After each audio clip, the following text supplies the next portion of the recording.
This is Movie Thoughts. My name is John Hastings, and this is my podcast where I talk about movies. It's poorly recorded and filmed. I hope it is intermittently insightful and interesting.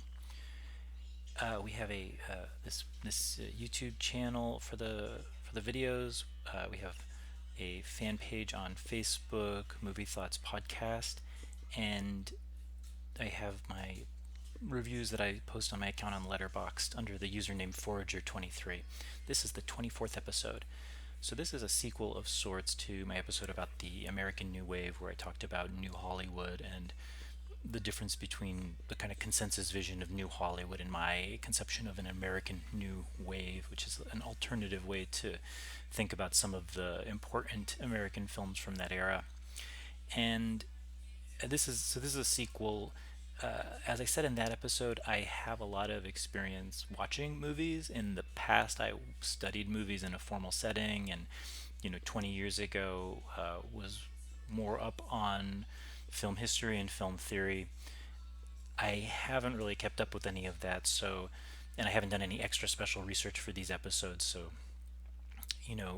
there's probably a lot that kind of professionals or uh, more people who are more rigorously academic or who are more up on reading on this might be able to fill in gaps, or kind of I might just be redundantly repeating the things that other people have already kind of talked about.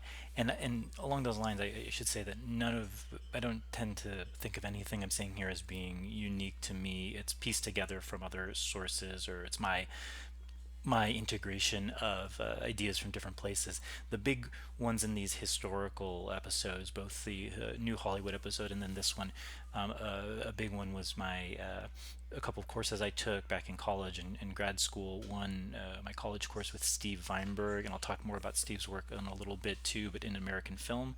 And then the American film class at NYU with Bob Sklar, and his book Movie Made America kind of shaped my thinking a lot about American film history.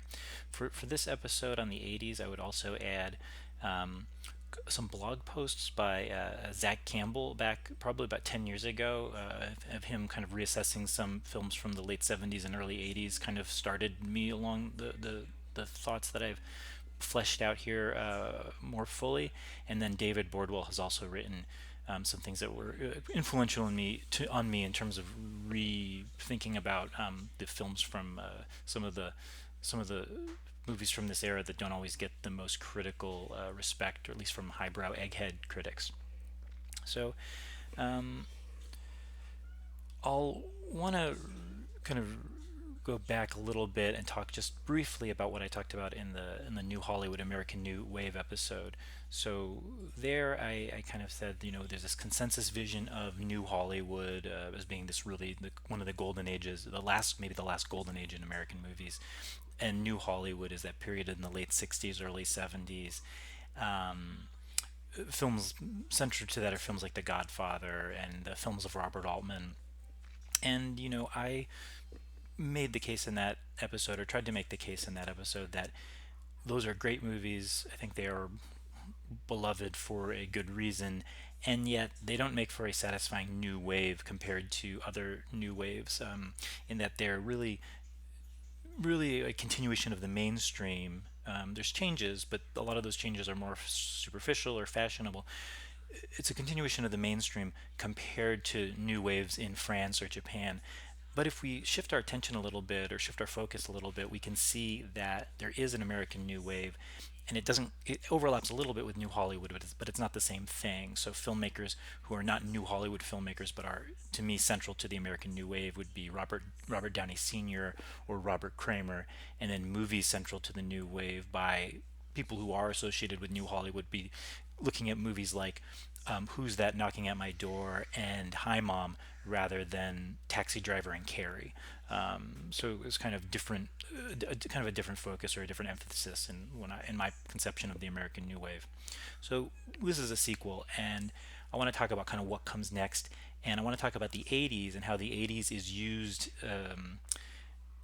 How the '80s it both fits into this whole New Hollywood story and this kind of myth of New Hollywood. New Hollywood as this last golden age, and also some other competing or myth about the '80s. and then I want to offer my own take on things, and that competing. You got this kind of a so I'll go into this. So we've got this myth. We'll start with the myth of New Hollywood. So we talked about in my last episode. I talked about this idea that there's a myth of New Hollywood, that New Hollywood in that era plays the huge role in the consensus history of American film. And that history goes, we've got old Hollywood and the studio system, and that perfects a certain type of movie making. And these movies are wildly popular, but also made with great skill. Sometimes they can even be great works of art. But then, due to a number of factors like television, the growth of the counterculture, the ascendance of independent producers, the studio system breaks down. The movies appear more and more out of touch, and then you have these New Hollywood, these younger filmmakers come along and become a part of New Hollywood, and there's a renaissance in filmmaking. It's a new golden age in American film, and it's represented by movies that are in tune with the counterculture. They offer this high kind of an idea that's higher artistic quality, certainly than television and from like the normal studio product, and it allows the artists to be in charge. Filmmakers, auteurs are in charge of this. They're the forefront of this. It's not the studios. It's these young, exciting filmmakers. So that's the myth of New Hollywood, and then it has this tragic ending in this consensus story in this myth version. Um, Movies like Star Wars come along, and the studios pull back from giving free reign to the creators, and you can think about where something like Heaven's Gate fits into this. But business is first. There's a new corporate takeover in Hollywood. Blockbuster movies become the rule. Looking for the blockbuster becomes the rule, and then serious films take on this kind of prestige Oscar bait tone rather than being really genuinely artistically challenging. Part of the power of this myth and why it still grips people is that's the last, this idea is like, oh, New Hollywood was the last time we had these artistically ambitious movies, great movies, movies that the critics loved, the eggheads loved, that were also reaching a wide audience, and they were central to this bigger cultural conversation. So this is really important to my overall point. But the idea that not only the Godfather is a great movie, but it's a great movie that everybody had seen and everybody is talking about. These are not only great movies, they're cultural touchstones. And you people look back at that era, and then it's easy to see that our time comes up short. We can see the best movies made today are not the most popular. They're often pretty obscure. Only a couple eggheads on the internet have heard about them.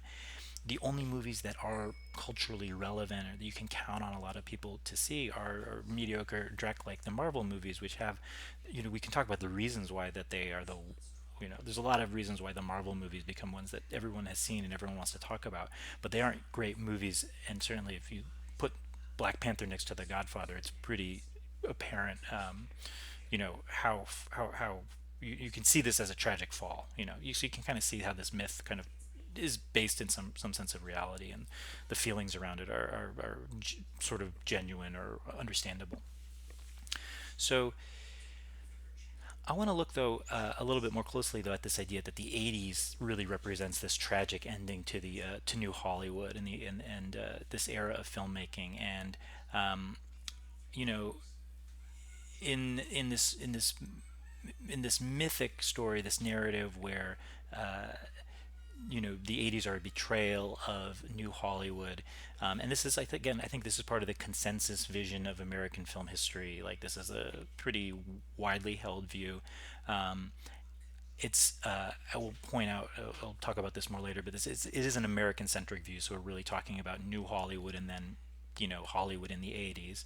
Um, I think this vision is spelled out, and as I said, I think there's reasons why people think this way. I don't think it's crazy. I think it's based on real evidence. People are not like making things up.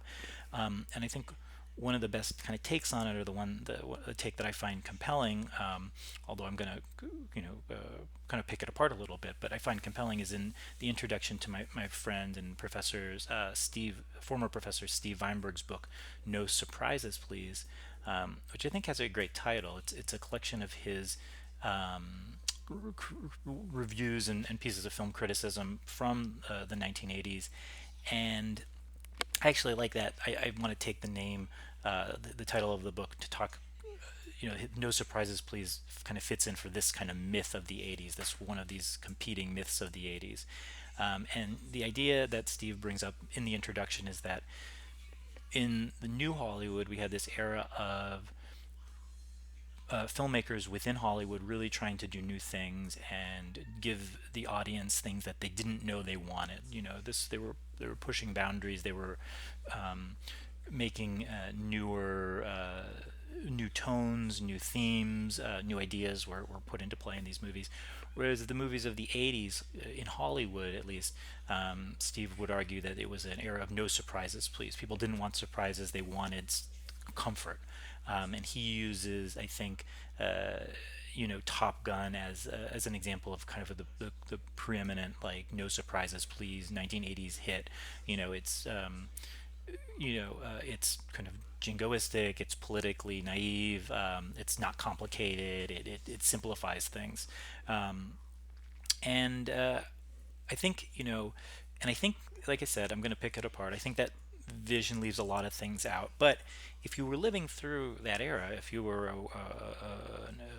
a movie buff who was paying attention, if you were a film critic and you were living through the 70s, and then you went into the 80s, and you're mainly you're watching movies in America or looking at what's coming out in the theaters in America, I think that that makes sense. It would be depressing to kind of come out of that and then look at what was going on in the 80s. It would be depressing that all of a sudden, 10 years ago, people were talking about The Godfather, and now people were talking about Top Gun.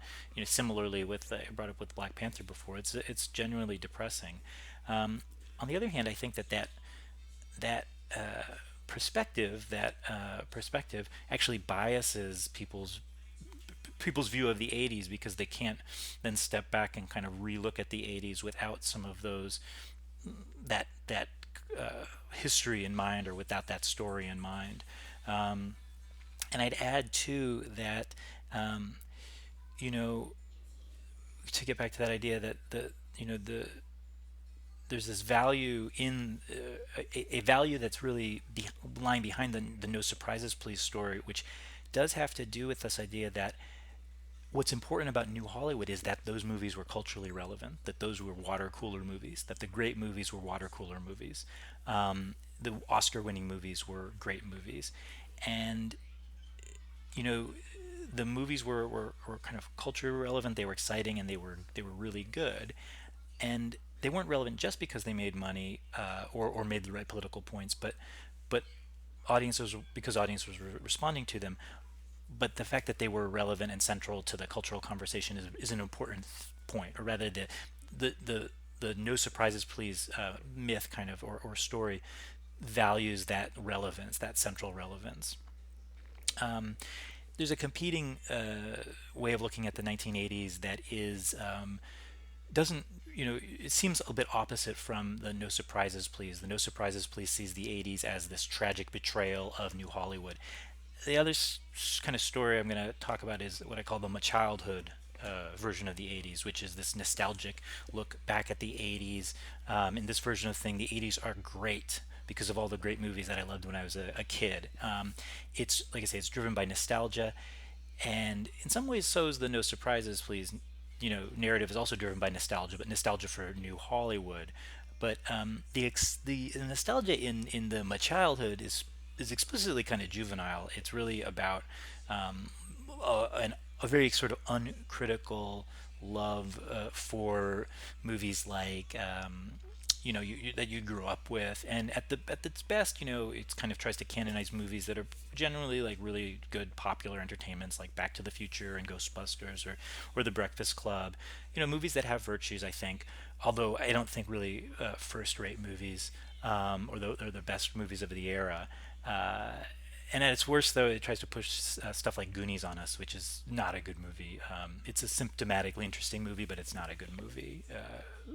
You know, but the childhood version of things really drowns out a lot of internet discourse, and ends up, again, when we look back at the 80s, making it hard to see the actually great movies of the 80s, because it's kind of overwhelming the discussion in a way.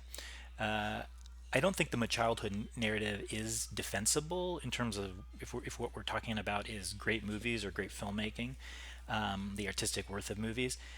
In the childhood version of the story, the value of those movies is really not as movies, but as representing this shared experience. And I think that's real. I don't want to minimize that. And it does kind of point to this maybe fact or arguable fact that the 80s might be the last time that we did have this shared pop culture. So having this nostalgia for that shared past is understandable on an emotional and psychological level. But again, I think it really warps things if we want to just think about like what are the good movies from the 1980s. Um, and like I said, those visions are not compatible. We've got one the No Surprises Please with the 80s as this wasteland following an expulsion from Eden, and then the My Childhood is like the 80s as a kind of childish golden age. Some people do actually subscribe to both, or they kind of go back and forth depending on the audience, but they don't actually logically mesh. But having said that, they do share that underlying assumption, which I talked about before, which is that they place this high value on populism. In the like I say, in the case of No Surprises, Please, it's tied to this idea that in the 1970s, the great movies had this populist appeal. They were water cooler movies, and then in the 1980s, the populist movies were no longer good, but it still kind of values that you still kind of wants them both. That's the really the nirvana for the No Surprises Please proponents of that. They want the movies to be both tremendously popular and reach a wide audience and also be great movies. And the childhood version of populism is just straightforwardly that it's movies that are popular are better because they're shared and we can talk about them and remember them with friends, and they kind of are a shared experience. They're a touchstone for this kind of nostalgic reverie. Both cases, again, buying into this overarching myth of American filmmaking from way back. It's this Hollywood myth, which is that popularity is central to a movie's artistic worth, or the ability to be popular or to reach a wide audience is really central to an artistic worth. So, kind of that's where that's kind of all setting the stage in a way. What would a more clear-eyed vision of the 1980s look like? And I want to try to avoid some biases. So the first thing I'm going to do is I want to throw out the idea of relevance. Okay, no concern about relevance, the cultural conversation, the importance, water cooler talk, like whether people have heard about the movies or not. I don't care. For the No Surprises Please thing means No Surprises Please story or No Surprises Please people. This means we're not looking for great movies that are also central to the culture or that win awards. We don't care. You know, it doesn't matter. Um, we don't actually know what's going to become central to the culture as things are going on. The No Surprises Please narrative was developed by people living through those changes. And they were looking back with a sense of loss, but they were not able to see the whole picture while it was happening in the 1980s. And now we can look back from our point of view today and see that movies that may have seemed on the margins or were just missed by those people at that time are, or have seen like outliers, are actually really central. So, for example, you could make, the No Surprises Please narrative might look at a movie like Blue Velvet and say like, oh, this is kind of a weird outlier because it has some of those new Hollywood virtues of being a tourist and challenging, but it's really not central. It's really not as central to the culture as Top Gun. And I would argue that actually, 30 years later, Blue Velvet. I mean, I know the Top Gun sequel coming out, and I'm not saying like Top Gun's not important, but I think Blue Velvet, kind of, in terms of like the cultural significance, has been greater, at least in terms of its influence on other filmmakers and other artists. So, um, the perspective will change. From childhood, throwing out relevance means we don't care if they're shared experience. I'm not interested in looking at these movies about a kind of nostalgic way to connect with other people your age. That's not what we're here for. I'm not saying that's bad.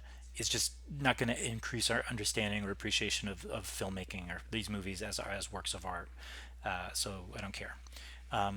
another thing, we got to move beyond America. That's pretty straightforward. You know, we want to look at the 1980s from where we can get it from anywhere in the world, and I think that's important because we do have a lot of kind of cross-cultural influence going on from from obviously from the beginning of filmmaking, but in a lot of the interesting things going on in the 80s and beyond have to do with these kind of cross-cultural influences. And then the other thing is a little bit maybe kind of follows from that. Move beyond the need to turn the 1980s into a story. And like the New Hollywood gives us this nice story, and we have this nice myth of New Hollywood and how it ended and the aftermath of it. I would say let's move from having a story to having stories. So, you know, you can't, instead of trying to sum up the entire era with one story, I think we want to look at kind of parallel stories. And the reason I want to talk about stories is because I think we do need to kind of think about these. I think we do need them as myths. I do think we do need to kind of think about what a competing narrative is in order to push the no surprises please and the childhood stories out of the way. You need to offer something else. But I'm going to offer, instead of a story, I'm going to offer a bunch of stories, and that's kind of where I want to go for the rest of this episode, talking about some of the other stories of films from the 1980s that we can start to get a sense of why I think the 1980s are, if we looked at it in this way, kind of more impressive than New Hollywood. So, what are some stories? One, I'd say, I said let's look outside America. I'm going to say the greatness of the Hong Kong action movies of this era. This era gives us, Jackie Chan as a performer and a director at the height of his career. You've got the Police Story, the 1-2 punch of Police Story 1 and 2, which are among the greatest action movies ever made, and in terms of some of the inventiveness and the kind of choreography of the fights, reach levels of kind of Buster Keaton level ingenuity and genius. Sticking, you know, on the other side of things, we also then have, or in we've got that great kind of, and that's a great populist. Those movies are also very populist. They're very popular. We also have great works of art.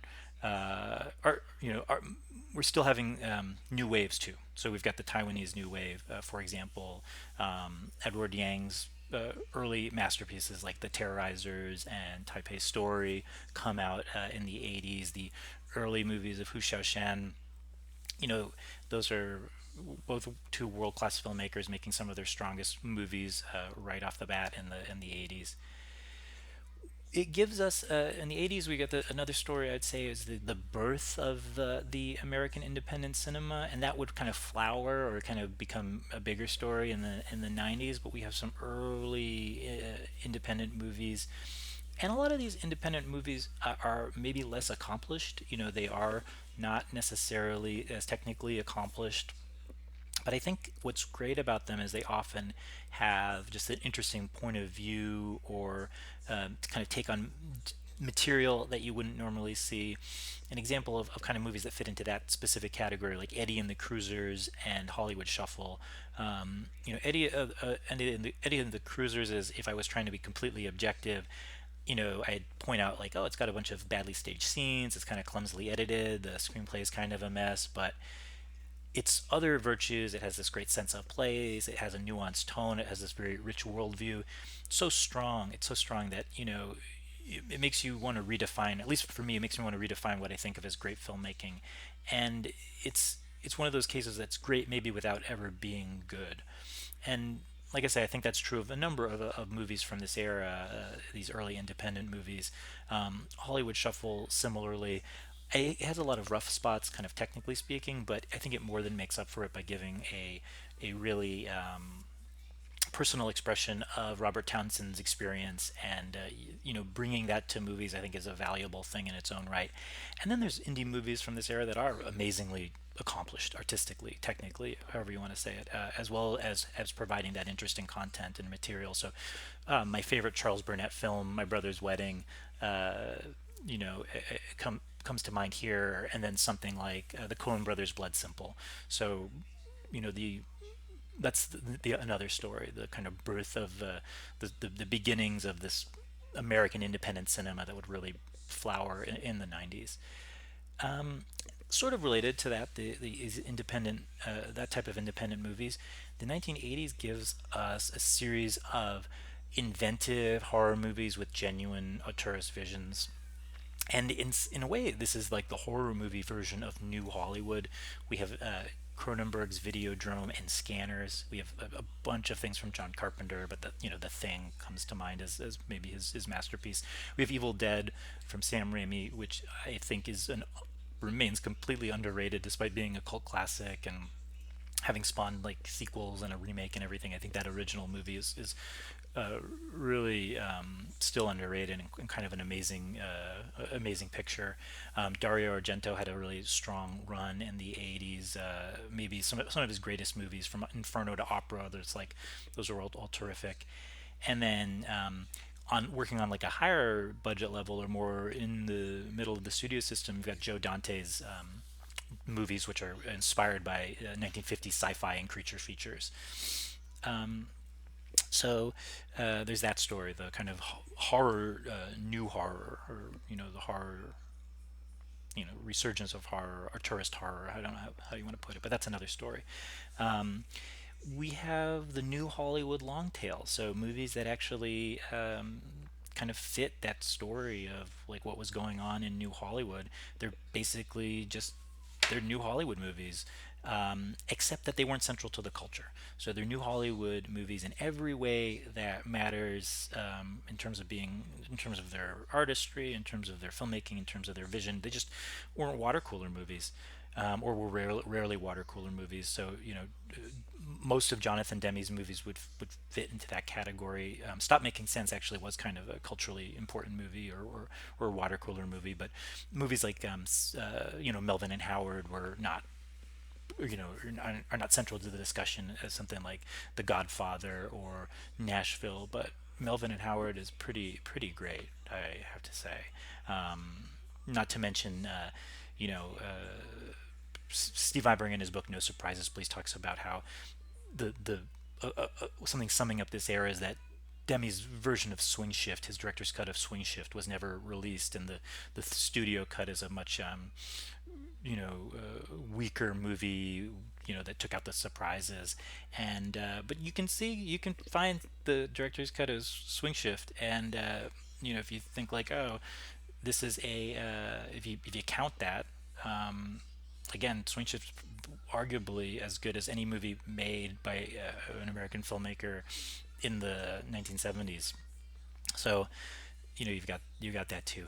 Um, and then Something Wild, which is another Jonathan Demme movie, which is just great. I love that movie. So other kind of long tail movies, I think of things like Robert Zemeckis' Used Cars. Alan Rudolph's movies fall into this category. And then we still have these new Hollywood guys who are still making movies. Of course, Blowout and Casualties of War are probably arguably De Palma's best movies, or two of his best, and those are 1980s movies. Uh, Scorsese, and similarly, Raging Bull, After Hours, King of Comedy. I mean, personally, I'm not the biggest fan of Raging Bull, but some people say that's his greatest movie, and that's a 1980s movie. Paul Mazursky's Enemies: A Love Story, another like new Hollywood guy who's coming up with maybe his strongest movie in this era. So, New Hollywood long tail. That's another story, or another way to think about this. Another story, and this kind of parallels something I talked about in my episode on movies of 1959. One of the reasons I like movies in that era is that's the time when there's all these old masters who are still very active, making movies in their mature or even late style. And we have something like that in the 1980s too. We've got a bunch of filmmakers who get their start in the 50s and 60s who are really making career peaking masterpieces in the 80s. Louis Malle has Atlantic City and My Dinner with Andre. Chris Marker gives us Sans Soleil. Robert Bresson comes up, with L'Argent. Blake Edwards, his late work here is just, I think, one of the richest periods in his career.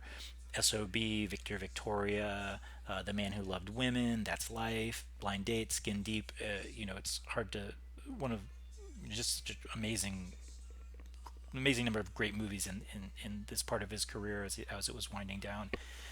Sam Fuller comes back with The Big Red One and White Dog, and then you've got Robert Aldrich's great All the Marbles, Jerry Lewis's Hardly Working and Smorgasbord, John Borman, who had made movies earlier and would go on to keep making great movies, but comes up with Excalibur and Hope and Glory, which are two amazing movies, and I'd pit them against almost any other. They're right up there with any movies ever made. Alan Rene with Mon Oncle d'Amérique, so that's pretty good. And then probably the greatest of these old master movies of this era, Sergio Leone's Once Upon a Time in America, which again is just a staggering achievement. So we've got that story too. We've got the old masters kind of at their peak, or we've got these kind of great late movies. So you know, to be fair, then we talked a little bit about kind of the long tail of New Hollywood and how that kind of plays into. I'll also kind of give a little credit to the childhood people. They've stumbled onto something that there are a lot of highly accomplished populist blockbusters made during the 80s that I don't know that they are among the greatest movies of the era, but they're still pretty impressive and in a number of genres. So Die Hard, for example, I wouldn't want to compare it to something like McCabe and Mrs. Miller in terms of film art. On the other hand, it's just about a perfect example of big budget Hollywood action movies, and it has a lot of genuine virtues. Other movies along these lines, Back to the Future and Who Framed Roger Rabbit from Robert Zemeckis. I actually would also take a moment to mention his Romancing the Stone, which I think is just wildly underrated and is really fits maybe one of the best entertainments of the 1980s, and is ignored by the childhood people, I think, for obvious reasons, but I think is one of the most just purely enjoyable and well-made movies of the era.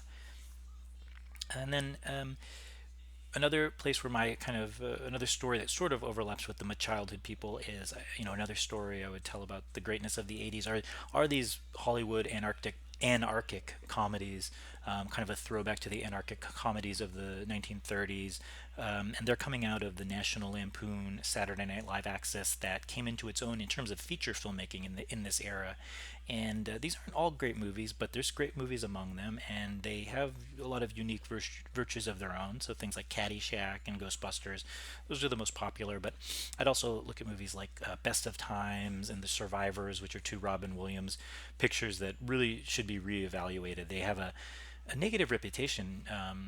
They didn't hit with audiences at the time, and then Robin Williams, in every interview he gave about them, kind of talked them down or kind of put them down, probably because they didn't make money, and he was really success conscious.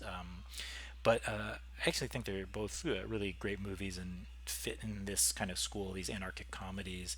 Um, National Lampoon's Vacation, another one, and then the Airplane movies, which is, I think, actually a great cinematic achievement, full stop, and is part of this story of these anarchic comedies. So those are the different stories, and I think if you start to look at that, it starts to make a better. You kind of like think about the 80s as this time when all of these exciting things were happening. It starts to make the 80s seem not like a wasteland or like this betrayal or like a kind of something that's only interesting for nostalgia, but is actually just full of great filmmaking. And I haven't even mentioned, I haven't mentioned Albert Brooks, who made some of his best movies here. I haven't mentioned Walter Hill or Bill Forsyth, Fred Skepsey. I haven't mentioned that this is probably maybe the greatest period of Woody Allen's career. I haven't mentioned kind of movies like Jeff Murphy's Utu or Roger Donaldson's Smash Palace, Bo Goldman's and Alan Parker's Shoot the Moon. And I haven't mentioned my choice for the greatest movie of the decade and maybe the greatest movie ever made, the movie by the Taviani brothers, The Night of the Shooting Stars. So, and at this point, I could just go on listing great movies from the 80s, but again, I think, just listing great movies doesn't make the argument. It doesn't make the argument stick. I think that you got to think about it in terms of stories to make the argument stick. And then if you do look at it in that way and you look at it, these parallel stories that are all pretty impressive, the 80s comes out as being this great era for movies. And if you move outside New Hollywood and you try to, you can, New Hollywood is just one story. So you can find other stories from that era, and then that era looks also very impressive. But, for my purposes here, if we're just looking at this consensus vision where New Hollywood leads to this tragic ending, I don't think it holds up. I think that New Hollywood was great, and the 1980s gave us just a ton of other great movies. And I think it becomes very clear if you kind of break it up and look at it like I did here. So long live the movies of the 1980s, not as because I'm nostalgic for them or they're the movies of my childhood, but because they really represent a very kind of interesting and worthwhile and artistically ambitious set of films in their own right. And that's all I have for today. Take care.